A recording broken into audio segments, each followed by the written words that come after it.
నువ్వు మోసపోని గ్యారెంటీ ఏంటి? నువ్వు 20 లక్షలు కట్నం తీసుకొని పెళ్లి చేసుకున్నావు, నిన్ను పరలోకం చేర్చుకుంటాడు యేసు ప్రభు? ఇంపాసిబుల్.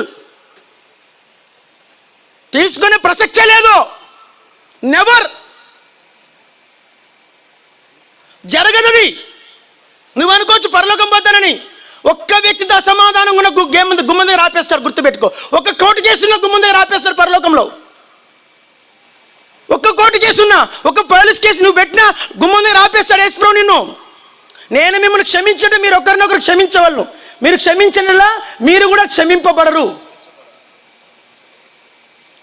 లేదు, నెవర్.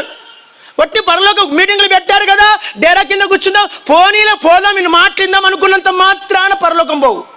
మీరు అనుకుంటారు రక్షణ ఉంటే చాలు పరలోకం పోతాం, హెబ్రోను సహవాసం కదా పరలోకం పోతాం, దర్శనం ఉంది పరలోకం పోతాం. నీ దర్శనము, నీ రక్షణ, నీ హెబ్రోను సహవాసము, నీ బ్రాండ్ గుమ్మం తెరవదు.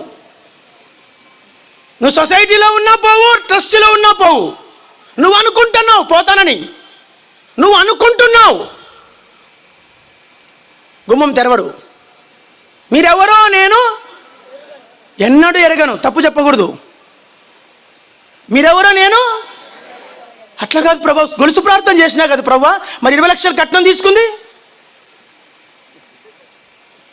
గొలుసు ప్రార్థన చేసినా కదా ప్రభా, నా కొడుకుని సేవకి ఇచ్చా కదా ప్రభా, కొడుకు సేవకి ఇచ్చి ఆడ కూడా కట్నం తీసుకున్నాను. కొడుకు సేవ